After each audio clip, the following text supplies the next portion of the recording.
Welcome, everyone. It's great to see you all here in person, and I know we also have a number of people joining online. It's always hard to know exactly where to look. I think our camera's straight up there. So welcome to this December Insights for Action seminar series.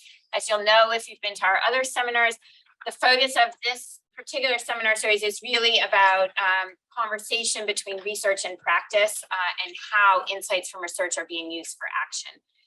And so today we're talking about Wendy Smith's book, which is co-authored with Marianne, Both and Thinking, Embracing Creative Tensions to Solve Your Toughest Problems. And we're really going to focus on how we can understand paradox, tensions, and the associated challenges and opportunities that arise from them to create more impactful lives and organizations and society. We're going to do this in conversation between Wendy and Char, and Charmian Love is joining us remotely. So I'll introduce both of them and then we'll get into the conversation. So Wendy is the Dana J. Johnson Professor of Management and the Faculty Director of the Women's Leadership Initiative at the Lerner College of Business at the University of Delaware. Wendy and I have known each other for many, many years, going back to our graduate school days at Harvard. So it's wonderful to have you here in this context and to hear about all the great insights in the book. And Wendy is joined, as I said, by Charmian Love, who is an executive in residence at the school here, and also the Global Director of Advocacy at Natura & Co., which is the world's largest B Corporation. And Char was previously a co-founder and activist in residence at B Lab UK. And I think we'll probably hear about both of those roles in the conversation today. So we're going to have about 40-ish minutes or so of conversation, then we'll have some time for Q&A and discussion at the end. Those of you joining by Zoom, please do pop questions, reactions in the chat, and we'll make sure to work those into the discussion. Okay, and just an audio check. Everyone can hear okay online? Okay, great. Okay, so I want to start by just asking you, Wendy, to talk about the book and why you wrote the book and why you wrote the book now. And I should say we've got the book right here. We'll have some copies in the club room afterwards for those of you who don't yet have one. Well, first of all, thank you all for being here. And those of you online, thanks for being here online. As Mariah said, we've known each other for quite some time. What she didn't also add was that we've been in conversation as colleagues around this work and done some research around this, which is indeed in the book as well. And so it's really a pleasure to be in this conversation with all of you. So many of your colleagues here at Oxford that I have done some work and have studied these ideas. So thank you for having me. So it's mid-afternoon. So if anyone gets tired, I'm just going to start with what the big idea is in the book and then why we wrote it. And essentially the big idea in the book is that we all face tensions, competing demands, a tug of war between multiple stakeholders or people or ideas that pull us in all kinds of directions. We face that at our personal, individual level, whether it's tensions between work and life or pursuing passion or pursuing profit or what have you. We certainly face those at the strategic level, whether it's tensions between purpose and profit, again, market and mission, whether it's tensions between managing for today and tomorrow. And essentially the argument that we make is that it's not if we face tensions, it's how, and that our traditional way of engaging, responding to these kinds of challenges has been one where we pull them apart and make choices, that kind of approach we say is limited at best, detrimental at worst, and there's an alternative approach, and we talk about that as both anding.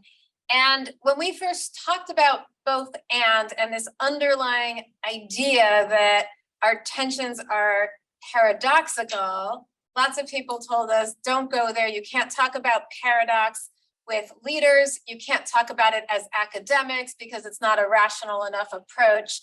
And over the last 20, 25 years, we have both experienced academics that say, gosh, this is really important in how we understand organizations and organizing.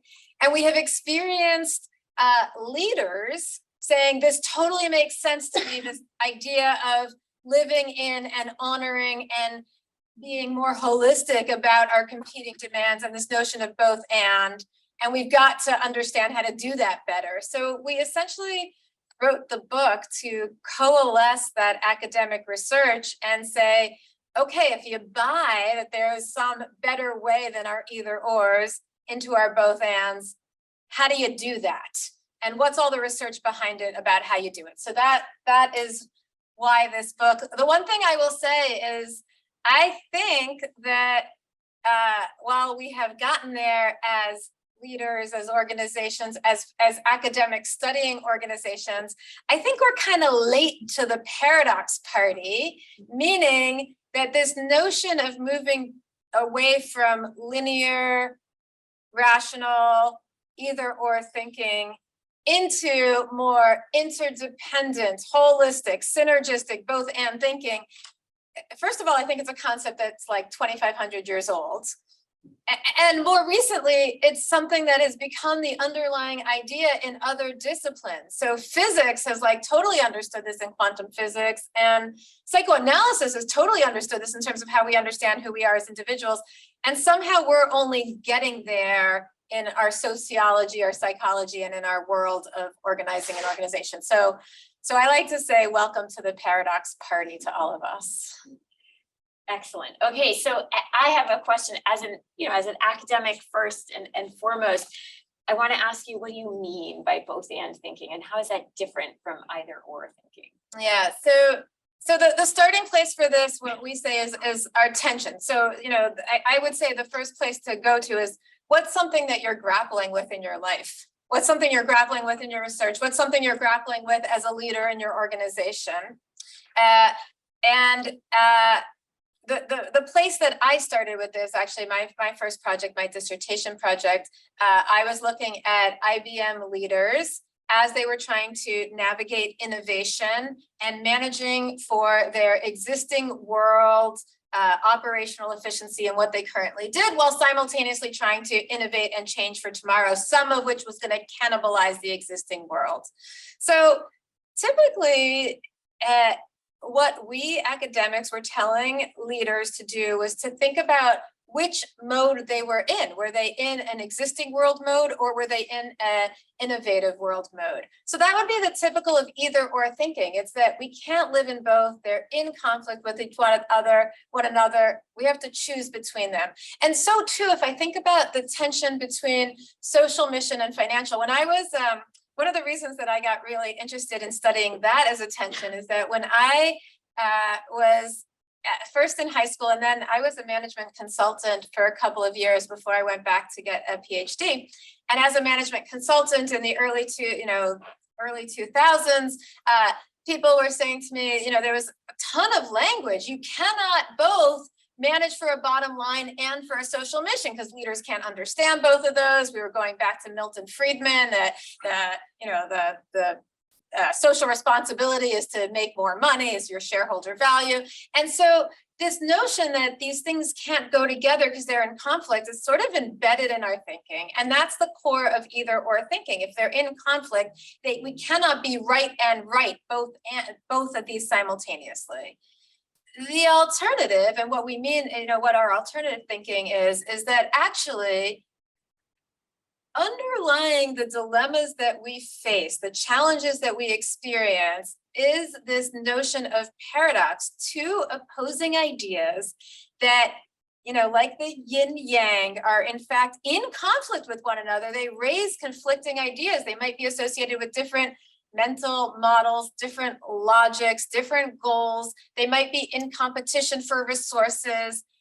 And they also define, reinforce each other. And so if we think about ways, and Char, I'm looking forward to your thinking on this, in which great companies, great B Corps think about drawing in social mission. It's not just that these things, actually, there are moments where there are real clashes about which one am I going to honor at that moment.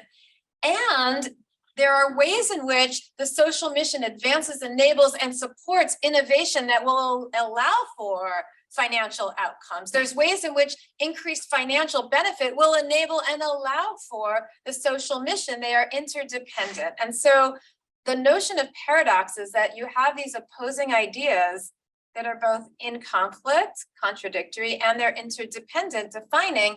And they show up, by the way, all over the place. They show up in our tensions between today and tomorrow, between social mission and financial, between work and life, between self and other, love and hate, cooperation, competition, global and local. I mean, you name it.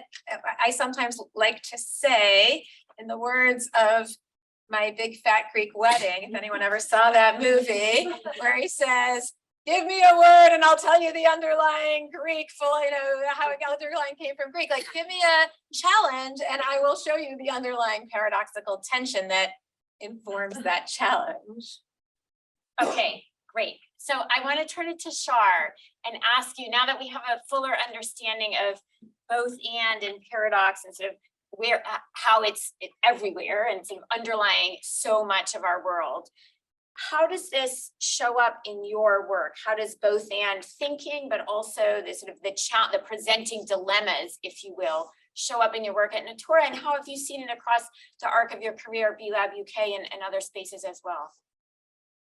Well, thank you guys so much. And I, like Wendy, I thought when you were going to start quoting from My Big Fat Greek Wedding, I thought you were going to start saying like Windex will just solve everything. That was one of the other things, right? You just spray Windex and like everything is solved. But I love the both andness of it, and the origin of everything comes down to a paradox. I also just want to reflect. I've just been taking a ton of notes in this sort of first round of questioning, because it is so amazing to have the language and the sort of the structure and the depth of thinking around some of these words and some of these frames. So I just want to say, Wendy, I'm super grateful and excited for this conversation, but also excited for just digging a lot more deeply into sort of the podcast that you've mentioned you've got, and of course the book. So it's just, but already in just the first couple of minutes here, I'm really sort of appreciating how important it is to have sort of some of these structures and some of the language in place, so that we can understand sort of some of the more possibly intuitive approaches that some people have of sort of tackling and sort of grappling with these paradoxes. So I'm really happy to be here at this paradox party. And it's funny, when I hear the word paradox, I actually, having come from an art background, immediately think of an Escher painting. And it's kind of like the visual representation of a paradox, right? It's like we look at it and we see that there are staircases going off in directions that can't possibly go off. So it's sort of that disorientation and almost like the dizzyingness of it. So having a way for us to sort of approach it, appreciate it, understand how we can confront it, and then ultimately sort of transcend it. I think these are really important skills and muscles that we all need to flex, and the visual representation of it is something I think I'm also going to be thinking a little bit more about. So thank you. All right, well, I'll sort of just speak briefly, maybe just to place Natura & Co. And just to be clear, Natura & Co., for those of you who aren't familiar, is a global beauty company. Our company is made up of 4 brands that are united with by each of them having a distinct and quite clear purpose. So you may not have heard of Natura & Co., but you have probably heard of at least one, if not all, of our brands, which include Natura, which is the sort of an original company, which is a Brazilian beauty company that spends a lot of time working in close connection with the Amazon communities to create these really wonderful connected beauty products. And I can talk a little bit more about that as we go through. I should also mention that that's one of the reasons why I'm not with you all in person today. I'm actually in Montreal at the COP15 conferences, where there's a lot of discussion that's happening around the connection between biodiversity, social communities, and obviously the role business has in it. So maybe we can come back to that a little bit as well. But the other companies that are in this family include Body Shop, Aesop, and Avon. So again, if you hadn't heard of Natura, then maybe you've heard of some of those other companies. And as you said, Mariah, we are the world's largest B Corp, which is, I think, a direct connection to the topic that we're discussing here today. For those of you who are not familiar with B Corp movement, I think I see most people that are here, so I suppose most people probably are, but if there is someone who hasn't come across it yet, B Corps are for-profit businesses that have been certified by B-Lab because they meet the highest possible standard in terms of both how they operate, so their performance, as well as their business model. So in other words, what are the positive externalities that are created by these for-profit businesses when it comes to creating positive impact for people and the planet. So it's a certification that you have to reach. You have to be recertified every couple of years because, let's be honest, what it means to be a leader is dynamic and constantly changing, and continuous improvement is important. But the other thing that I think I'd love to talk a little bit more about in this discussion is another step you have to go through to become a certified B Corporation, which is you have to amend your legal constitution, your articles of incorporation as a business, to make it absolutely explicit that the director's duties of the company are to embrace this both and thinking. And that's not actually how it's spelled out in the constitution of these companies, but it is the spirit of both and thinking, in that the directors must consider both the shareholders and stakeholders. And those stakeholders include workers, members of the communities in which the business operates in, and by way of considering the environment, future generations. So it's a structure that almost embeds a framework that allows, at the highest possible decision making within a business, this both and thinking to be expected, and it's part of like the legal constitution. So taking it down then just a couple of altitudes in terms of your question, Mariah, and where and how this shows up. I think as a business that's made up of 4 brands that all have this purpose embedded, both in terms of their articles, but also in terms of why they were set up and what their purpose is. I think we certainly see that by leaning into the non-linear approach, so leaning into the place where we constantly challenge and ask ourselves, what are the benefits that are being created? Yes, for our shareholders, because we are for-profit businesses, but also, and also the communities or the environment in which we're operating in. So it's kind of something that I think is embedded in the business at both a governance level, but also at a cultural level in terms of the decisions that are made. I'm not sure if you want to go into some of the specific things now, or if you want to do a follow-on topic. I realize I've just been speaking for quite a bit of time, so I'm not really able to read the body language from video. So if you're leaning into me, Mariah, and saying, wrap it up, I will. But maybe a next round of questions that we have I can talk about some of the more specific challenges we're facing, or some of the areas where we're engaging in both and thinking at a practical level. Yeah, no, that's great. Actually, that's exactly where I want to go, which is, because this is a school center seminar, we're particularly focused on impact. That's why we have Char in conversation with Wendy, is sort of understanding in the context of really the complex, often overwhelming global challenges and problems that we face. What are the kinds of tensions and challenges that show up? And you talk about a lot in the book. So maybe I'll start with you, and then we'll go back to Char and talk a little bit about what does that mean for you at Natura. Yeah, and Char, I'm looking forward to hearing as this unfolds. So as you're saying this, I am gonna, I go back to my consulting days, because it was at that time. So again, this was late 1990s, early 2000s, and it was companies like The Body Shop that were really leading the way in these conversations that at that point were businesses for social responsibility. And there was a tremendous amount of skepticism that this was even possible for leaders to think this way. And it not only, but even if leaders thought this way at the highest level of the organization, they couldn't sell it to their shareholders and their, along the way. And not only that, but they couldn't engage the rest of their stakeholders like the rest of their organization to be able to reframe their thinking, change the question, and invite in a both and approach. And still today, even earlier today, I was having this conversation with someone where we were talking about, is it possible, and at what level is it possible to invite people across the organization to understand that our tensions are valuable to be creative, to enable creativity, rather than they're going to lead to detriment along the way. And so when we wrote the book, one of the things we were really keen to was to highlight and recognize that, in fact, it is that these moments, that these tensions pop up where they feel like you're in this tug of war, that this kind of thinking is most challenging and most useful. So Mariah and I, in some of the work that we've done, did a really deep dive into a social enterprise in Cambodia that was a work integration social enterprise. They were really committed to stopping the cycle of poverty for people in Southeast Asia through the work that they were doing as an IT labor intensive. They were sort of digitizing all of archival materials. Well, that didn't mean that they didn't face, or even with a commitment to both improving the lives of all of the people that were working for them and doing it through a business, all kinds of issues and tensions came up for them. Do they hire people in the business who are the kinds of people that they wanted to help, who were people who had very limited education? Some of the women were rescued from sex trafficking, or do they hire people who were graduates of college? Because frankly, the people that they had hired were particularly inefficient in the work that they did. And if they hired college graduates, they would be able to get the work done better. Well, how do they navigate that tension? Or do they continue to maintain their offices in Phnom Penh, which was the main capital of Cambodia, where they could be able to be effective? Or do they move into some of the more rural areas where they could speak to a broader social mission of people who really needed their work, but there was like no electricity there and the work wouldn't get done particularly well?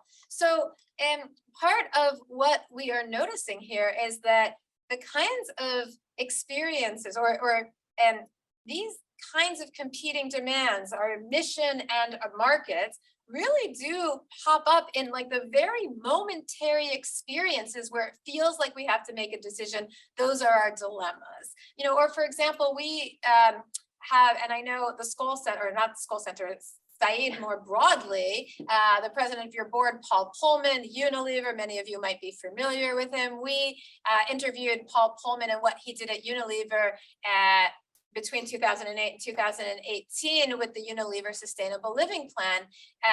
So in that experience, which is not saying we're going to put a social mission, environmental commitment alongside financial performance, we're going to actually achieve financial performance through sustainable commitments, through the commitment to the environment, he would say, look, this is going to raise all kinds of tensions. And in order for us to be able to be creative and move forward, we've got to start by surfacing those tensions. So the starting place for us in being able to then apply both and thinking is honoring, recognizing, surfacing, valuing the tensions that come up along the way. Okay, I want to hear from Char. I just want to reflect that, because you know, it's obviously we work closely together. I talk about this a lot in my work and my teaching as well, and that you're saying both, we need to really surface them, and it's the starting point, right? We're not going to dwell there or stop there, but I think it's really important that we need to acknowledge and recognize these tensions in the many ways they show up. And we'll get to this, how do you do something with that? Correct. But Char, over to you. Where does this show up? How does this show up at this sort of very sort of fine grained level in your work? Yeah, well, I'm gonna talk about it at 3 altitudes, if that's okay. I mean, I'm gonna talk about it at a business level, because it has been so inspired by the multiple approaches of both and thinking. I kind of also want to reflect on it a little bit in terms of my role, if that's okay, and also in terms of personal outlook. I'm not quite sure how else to put it, but like, yeah, personal outlook and almost like personal philosophy around change. So let me start with the business, because I think one of the things that I'm really interested in is in my role as advocacy, it's around how we engage in sort of systems change, right? So that's essentially what I assume and I'm leaning into as what advocacy means when you're working in a company. And I'm one of my colleagues I know here is on the line, Zoe Carton, who maybe will chime in or can put something in the chat if she wants to jump in on this. But you know, for us, really, advocacy is about ways in which we as a business recognize what Oxford Net Zero has said, which is, you know, yes, we need to be a business for net zero. We need to be a net zero business, but we also have to be businesses pushing for a net zero world. And so for us, advocacy is like that. Like, how do we as a business push for that systems change, that change in the system that we want to see, and recognizing we as a business are doing really important things internally on our journey. And you can replace net zero for like regenerative, you know, whatever concepts you want to be anchoring the piece in. I think the point is that there's like what we do within our own business, and there's what we do in terms of driving that sort of wider systems change. And so I guess one of the things to hold is that, you know, we're a great company. We're not perfect. Like, there's things that we're learning and we're evolving and we're trying to understand better in terms of how we can be the best possible company we can possibly be. Again, the spirit of continuous improvement. So I'd say there is this thing about how we make sure that we are able to, again, have that view of what we're doing internally and how we're progressing forward as a business, and engaging in that wider systems change and doing it in I have to be careful with my enunciation here, in a very authentic way rather than an inauthentic way. So I'd say that that's like an area of tension, which is around, again, holding that there is the internal, like what we do in our own business, and there's the working at the systems level and how those things connect to one another. So I'm happy to like double click on that a little bit more and where that shows up in terms of how we collaborate with other partners at a systems level, and what that looks like in practice. But I also want to just sort of, you mentioned the Body Shop, and I think one of the reasons why they have always been a really important pioneer in this space is because of their founder, Anita Roddick, who is sort of a pretty amazing pioneer in business activism.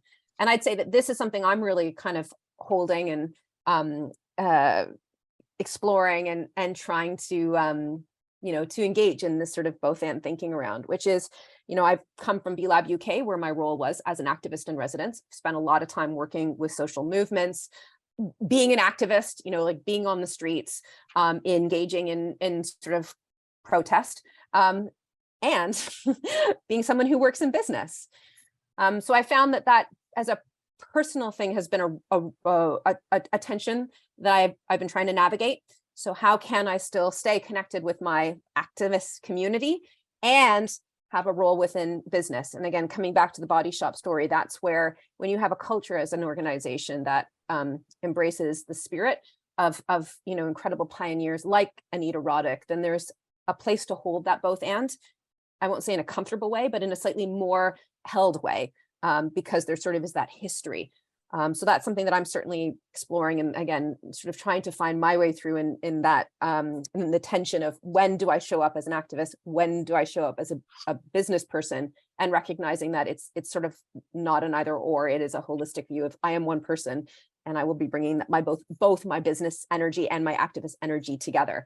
But I'm on that journey of trying to figure out like how to do that and how to use that energy effectively. So that's a tension that I personally feel. And then the other tension, again, this whole outlook and philosophy is one that I also feel quite heavily. I'm naturally an optimist. I really truly believe that people are good, and I have amazing hope around the future that we can create. And my friends, things are not going well, right? When we look at what the science is telling us in terms of where we are in the wicked challenges, whether they be climate-based, growing levels of injustice, we have a lot of work to do, and it's the science that is screaming, both physical science and social science, that we need to do more. So I think that is a really clear tension. I can even see even my own body language. I don't know if you can see me, but I just even find myself sort of shifting a little bit with uncomfort around this, because holding this ability to be positive and optimistic about the future, whilst also holding the urgency and the depth of the challenge, is something that I'm that's part of my journey, and that's part of where I'm feeling that tension and trying to find the best way to hold that both andness. And if anyone has any advice, I'm really game to hear. So hopefully those are three sort of examples that are helpful to sort of express both, again, as a business, how we hold the tension of, yes, focusing on what we're doing and improving and engaging in that systems change piece, how we can be both business people and activists, but also how that can be a bit challenging. And again, this sort of worldview or philosophical view of how we can be moved by both being hopeful and optimistic and recognizing that there's a lot of urgency and depth to the challenge we're facing, and we all need to move faster and aim higher and dig deeper. Okay, I think that's a good entry point to talk about what to do with this, how to work through these tensions, navigate, et cetera. And as Char was talking, I was thinking about some of the terms you use in the book about mules and tightrope walkers, and maybe we can start with that as a way of thinking about how one navigates this and get into then some more nitty gritty of the practices. Yeah, Char, I'm so glad you said that, because indeed, as you're talking about it, I'm thinking, gosh, here's how I bucket it out in the book. So maybe I'll just go up a level and then go to mules and tightrope walkers. And this, on one hand, is going to feel very high level. So maybe the invitation is to use this as a way into what's possible. when we wrote the book, there was sort of 4 big categories of things that we call them 4 sets of tools that we think are useful for as we navigate those individual level tensions and as we navigate, as leaders navigate the tensions that come up in their organizations, and as we navigate these systemic tensions. They sort of span across all of these and that come out of all of the research that we've been doing.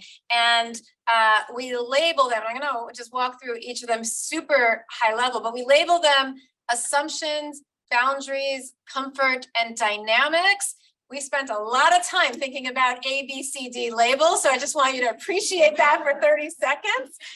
But the 4 buckets, essentially the first is, how do we change our assumptions, which is our mindsets, which is how we cognitively approach challenges. And so, Char, I love the way that, you know, even in your own language, I do this all the time. You know, you start to say but, and then you say and. The first thing that we say, and this is often the sort of way into shifting to both ands, is to change the questions that we ask. And if we are asking questions about whether we're a for-profit or nonprofit, which is often a legal question, if we're asking questions about if we're predominantly focused on the bottom line or focused on a social mission, then we're going to analyze that question and try and choose between them. If we change the question to say, how can we accommodate a social mission? How can we both achieve a bottom line through our commitment to a social mission? All of a sudden we open up all kinds of possibilities. The same is true on our individual challenges. Char, I love this challenge. Am I an activist or am I someone working in business? I mean, in my own world, this looked like, for the DPhils in the room, right? This looked like in my own career, am I an academic? Or am I what we academics call practitioner, someone who does real world things? I struggled with this one deeply. And if we change that question to, how can I be an activist within business? Or how can I draw on business principles within activism? It shifts how we think about the possibilities. So in some ways, the way into both and thinking is changing our assumptions. And at the same time, I'm going to skip over to the C for a minute. C, which is comfort, which is our emotions. What we find is that one of the real struggles for leaders, individuals navigating both and, is that it's uncomfortable. It's exactly what you were saying. It's like that shifting in my seat discomfort of where do I belong and not feel like it's real. And importantly, we talk about the importance of finding comfort in the discomfort, which importantly means that we don't reject, resist, or try and sweep under the rug the discomfort, but that we honor it, because that only creates the situation where it takes a stronger hold on us. But we honor the discomfort, we accept it, we say yes to it, and we allow ourselves to move forward despite that, which, by the way, and Char, I'm sure you can say so much more to this than I can, that's not easy to do when you're at a big organization and there's immediate demands on your time and on your expectations. And oftentimes there's conflict within people. So, but the importance of finding comfort in the discomfort for leadership is critical and really important for both anding. I want to just say 2 other pieces, because the B, the boundaries, is about the structures that we create around us to create the context that allow us to hold our both and possibilities. And there's several of these, but I'll just point out a couple. One is what Marianne and I wrote about around digital divide data, which is making sure that if you're going to commit to competing ideas, you have guardrails that prevent you from going too far in one direction or the other. You have guardrails, which are the structures in your life, or guardrails, which are the structures in your organization or in your system, that prevent you from going too far toward profit, too far toward the social mission. Because frankly, a lot of social enterprises go too far toward the social mission. They lose their profit and they fall off on that end as well. You know, or guardrails in your own individual life in which you don't go too far toward the types of competing demands in that life. The other thing that's really important in terms of structures is holding on to a, you know, for lack of a better word, we use the language of a higher purpose, which is being able to see the big picture of why you're engaging competing demands. When we spoke to Paul Pullman, and again, some of you might know his work pretty deeply here, he said to us that the very first thing he did at Unilever was articulate a higher purpose for the organization, making sustainable living commonplace. And why that was important was because when you're getting into these tensions and competing demands, and you're in the throes of the difficulty of it, it's the higher purpose that keeps you committed to the bigger picture, that reminds you of the hope and the possibility. We like to use the metaphor of when you're standing on a boat in the middle of the rocky waters and you're told to look out to the horizon to calm you. It's a little bit like that. And Char, I was thinking about that when you're saying, well, how is it that we can hold on to hope amid such a chaos and crazy world?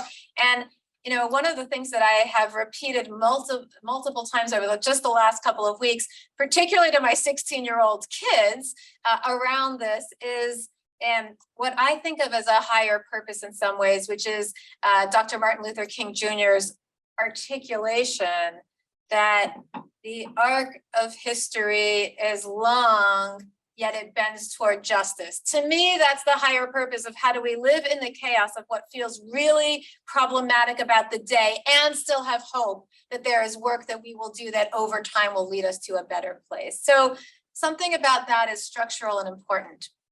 Okay, if I haven't babbled for too long, I want to say one more thing, which is what Mariah actually asked me to say. So I think this is the context of our working relationship. She'd ask a question, I'd go off on a tangent, and we'd eventually get back. I think that we did a lot of that. But the last piece of that is in fact, and Char, I love this like even embodiment of like this and that, living into those tensions, because the last piece is that we talk about it as the dynamics of paradox. And I think this is important because oftentimes when people hear the word both and, they assume that what you're going to end up finding is this like ultimate win-win, perfect integration, perfect, solution that everybody is happy in. And we call that the mule because the mule is one of the first biological hybrids that we as humans bred like thousands of years ago, which is the hybrid between it's, smarter than a donkey, stronger than a horse, smarter than a donkey coming together. And in this very first study that I said that I had done around IBM, I went looking for these ideal win-win moments where they were able to bring together their existing product or their innovation. Or when we think about companies that are doing social, that are really committed B Corps and really committed to a social mission, the assumption that there's always these win-win moments that they're going to find by living in the both and. And what I found at IBM and what we find often is that these win-win moments are delightful, but few and far between. And that often are what tends to happen instead in both anding is that people are making decisions in which over time, over the long term, they are engaging competing demands simultaneously, but they're doing it through a way of making these micro shifts back and forth between their competing options.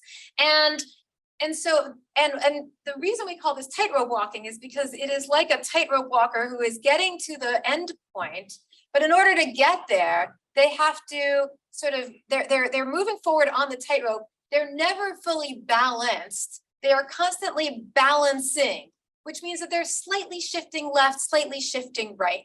Now, they're not over shifting to the left or over shifting to the right because then they're fall over.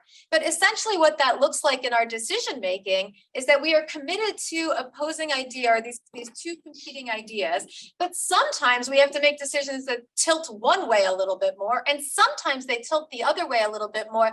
But in the big picture, we have guardrails that keep us from tilting too far to either direction. And, I just want to say in the context of managing a social mission, I often found it, and this was when I was a consultant and started thinking about this in my early 20s, I found it maddening when as soon as a company made a decision, Ben & Jerry's decided to cancel one of their ice cream lines that had that they had created because they had employed prisoners. But this ice cream line was going nowhere. Nobody liked the ice cream. So they canceled it. Well, people all of a sudden said, well, they canceled that line. They're no longer as responsible as they were because they've chosen to make this decision that was financially based. And I would find it maddening when decisions that would be more financially based all of a sudden wiped out anybody's faith that they were doing good in the world because that, all of a sudden the assumption would be that they're no longer doing good in the world. Well, instead, what we find is that companies indeed have to do, as you know, in this embodiment, a little bit of this and that. Sometimes I'm more activist, sometimes I'm more business oriented, sometimes I'm more academic, sometimes I'm more practitioner oriented. Sometimes the decisions that we make are going to focus more on making sure we achieve our social mission, and sometimes they're going to tilt more toward achieving our bottom line. That's what we talk about as being dynamic and tightrope walking in service of the long-term both and. Sorry if that went on for too No, long. that's great. Thank you. So I want to invite you to reflect on this ABCD in the context of your work, your role in Natura, and in particular, where does it work well? Where is it challenging?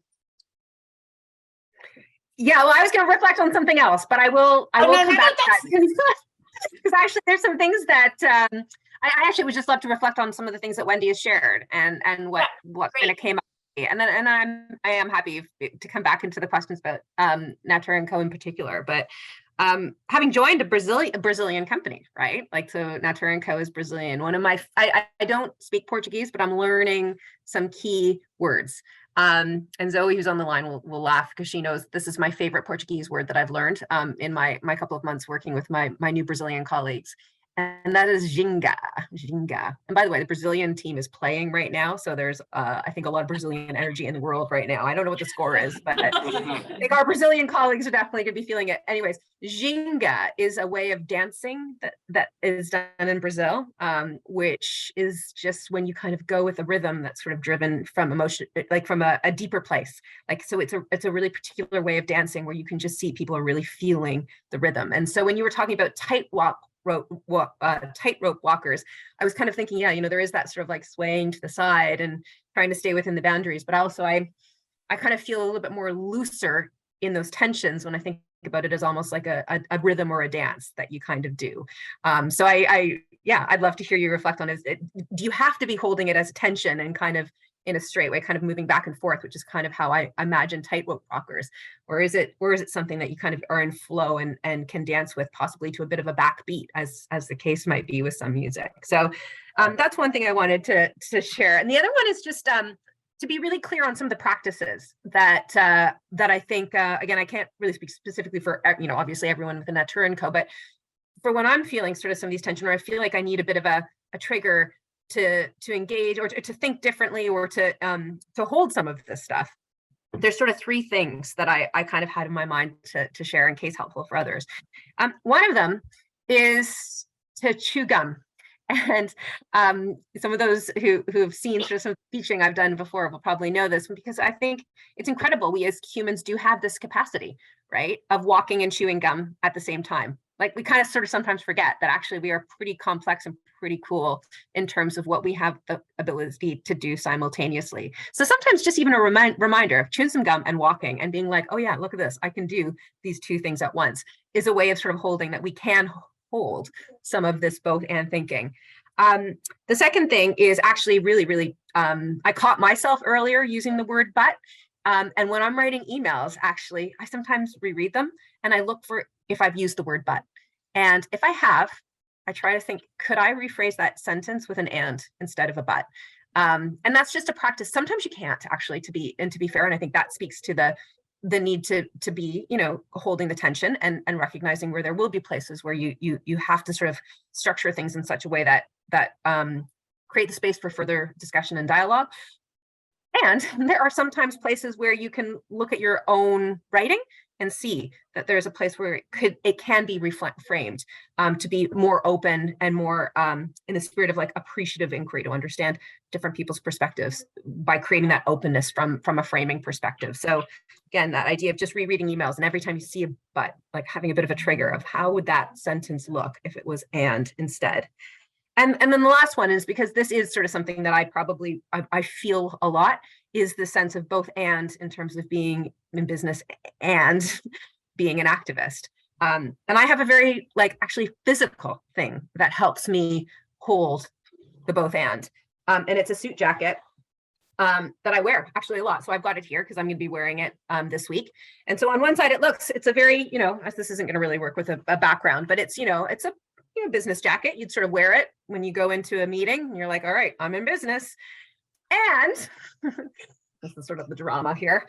When you flip around, it actually has, I don't know if you can see it, but it has I'm disappearing in the background, so it's probably but there you see it actually has a butterfly on the back, because it's a suit jacket that I wore once to an Extinction Rebellion protest, and ended up having art blocking done. And this to me is my representation of I can be wearing a business suit, I can be in business, and can have that activist energy with me. And if there's something about the physicality, kind of like, I guess, having a bit of a security blanket, but to me, this is like a physical representation of that both andness. And not everyone's going to have that same tension that I hold on that level, but I would say just having sometimes a thing that can almost act as a symbol or as a marker, something that can give you that confidence when sometimes it feels tough, right? To hold the both andness, whatever that thing is for you, whether it's a suit jacket or whatever it is that you might need in the work you're doing to hold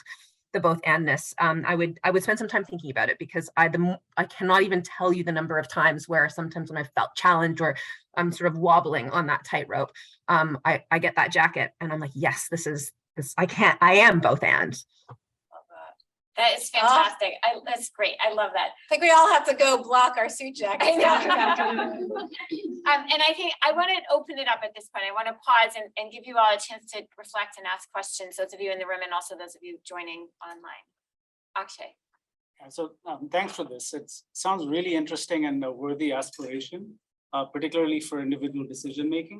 I guess my question's around how do you link this to the sort of macro structures, politics, and institutions in which decisions are made, where it seems that actually the incentives are not both and thinking, but actually tribalism around choosing a side, and political actors all around us, institutions all around us actually push against this very notion. So could that mean that there is a contextual boundary to when this is applicable, or could it be utilized in a way to alter that context in productive ways?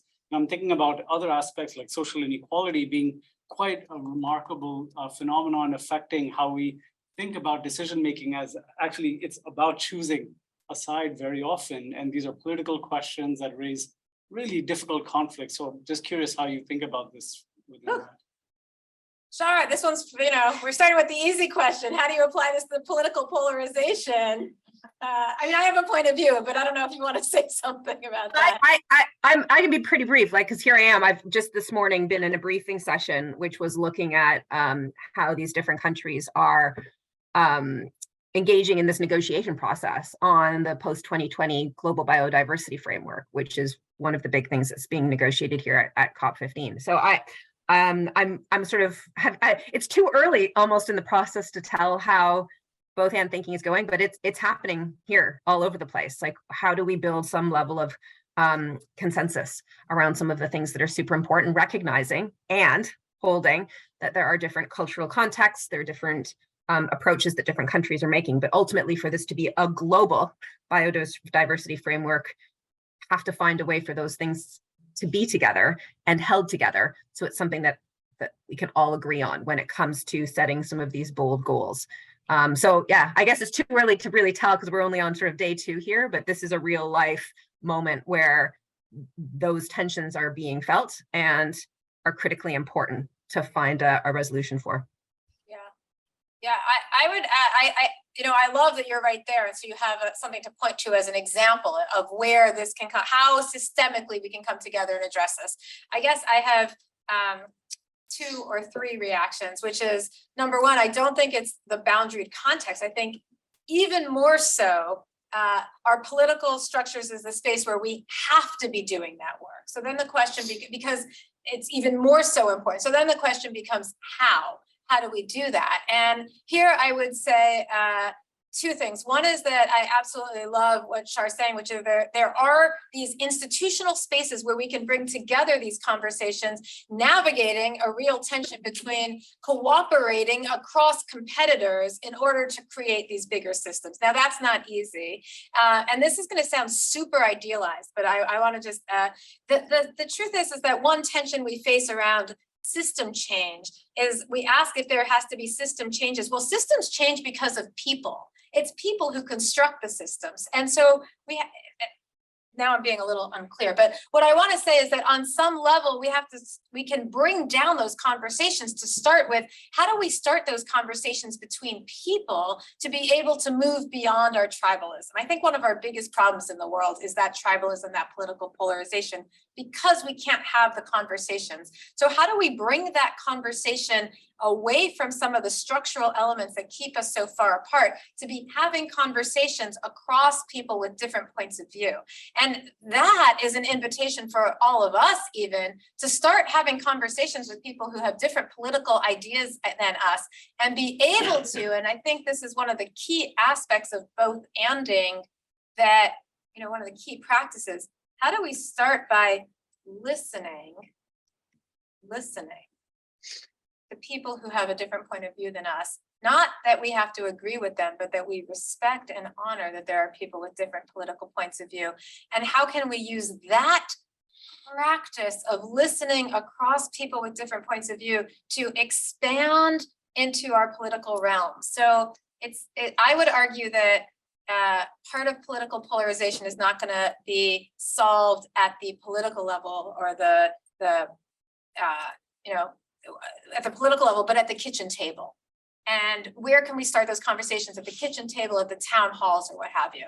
So that sounds super idealized, but I go back to one of my heroes in our field of organizational theory, Mary Parker Follett, who wrote in the early 1900s over in Boston and pointed out how it is the individual interrelationships that end up informing our systemic and societal approaches. And so, again, it sounds a little idealized, but I do think that we have to start there. Yeah, those were the big and important issues. I'm thinking about the micro level and especially appreciate the dynamic aspects that you are helping us to better understand. So I have a question which is theoretical for starters, which is whether this both and thinking is a special form of organizational sense making. And then I take this as an opportunity to go back to the conversation we had this morning about whether that then would revolve oftentimes around some linguistic elements such as metaphor or analogy or irony, which would help us to deal with the paradoxes in ways that we may be doing already, but which are different from this more linear models of decision making, a decision or compromise. Yeah. So I'm going to say something to the first question and also turn it over to Char for the second. So, so we can have this conversation over a drink because there's a long conversation. But essentially, one of the questions that I'm going to rephrase your question. One of the ways that Arrow, I think, what you're asking is both anding like is paradox something that we construct in our heads, or is it kind of material out there? Right? Are we sense making around the contradictions? Is that something about the way that we construct and understand reality, or is that sort of a real thing out there? Is that part of what you're saying? Well, you put it better than I did, but I think that's the idea with sense making for those who are not sense making enthusiasts here, that it's about constructing the world and seeing it differently. And sometimes deliberately reconstructing also, which seems to be important. Yeah. And if so, then I'm getting to the language part, which right. seems to me. Okay, so for the academics in the world, I'll just say in very shorthand, in the most geeky way, that ontologically you're asking a social construction versus inherent question. And Arrow, thank you so much, because you've just walked in to my favorite either or, because in the paradox community of scholars studying paradox, that debate comes up all the time. And in fact, the place that we have landed, unsurprisingly, in that either or, is that it's both. And then the question is, how is it that there's both this inherent aspect of our world that has this paradoxical nature and it is socially constructed? And what we would argue is that there is this inherent nature of our world in which there are these social constructions that make it more salient. What our friends Tobias Hahn and Eric Knight would argue is actually it's more like quantum physics, in which there are these inherent aspects of their world that could be paradoxical, and yet it is our social construction, like in the superposition of physics. I'm getting really geeky here, that would inspire that that bring the paradox together. So we can continue that conversation more deeply. But I think the other part of your question, which is what we were talking about this morning, and Char, I want to bring you into this, which is how can we convey this notion of paradox through language and metaphor and narratives? And actually, I was inspired by, even through the embodiment of your jacket or through the metaphor of walking and chewing gum. One of the things that I have experienced in working with executives is how powerfully they use metaphors and narratives to convey the idea of bringing together competing ideas and needing to hold them together. So one example that we use in the book, for example, is at W.L. Gore and Associates, the people that make Gore-Tex. They talk about living in the both and as they have to breathe in and breathe out. They can't choose between those. They have to do both. And therefore, the metaphor that they use for how they have to live in the both and strategically, walking and chewing gum might be another one, or we have another. So there's a variety of these. And I think that's kind of an important, way of thinking about conveying those ideas. I'm going to pause you.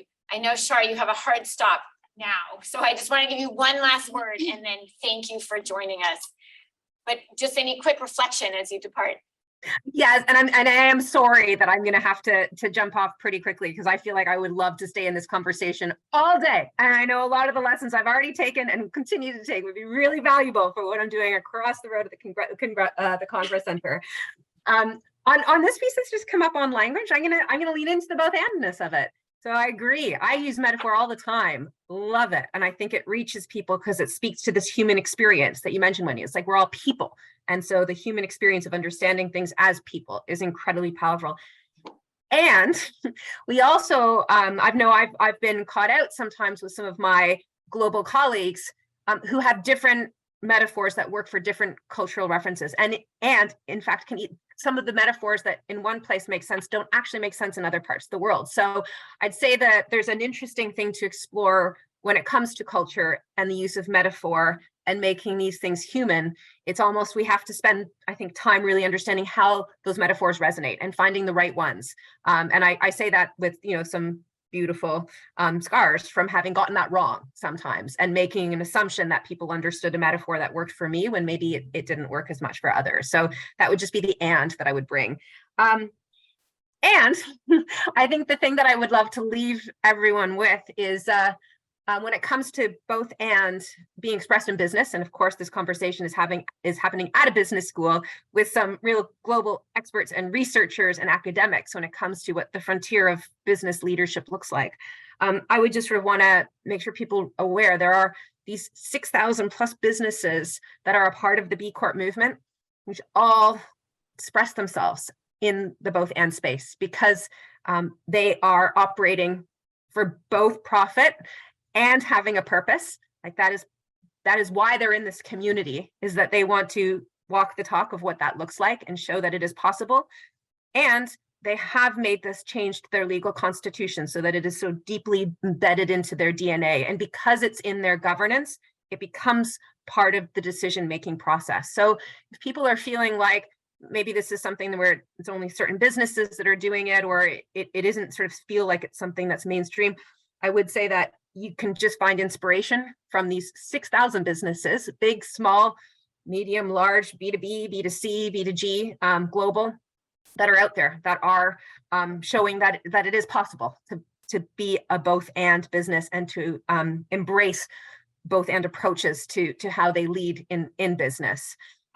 And I would also just say that the growth of this movement has been extraordinary in the last few years. So I think it would also just wanted to speak to the dynamic of the world we live in right now. My other sort of shiftingness in my seat of like hopefulness and recognizing the urgency, I think where I then become more comfortable around the hopeful front of it whilst holding the urgency is just seeing how many businesses are rapidly getting on board, whether it's through the B Corp movement or through other organizations that are mobilizing networks that want to share with one another, just want to be together in a view that business can be not following that Milton Friedman doctrine of the 1970s, back when we were all using rotary phones, right? Like our technology has improved, but like actually that doctrine needs to be recognized as being a past doctrine.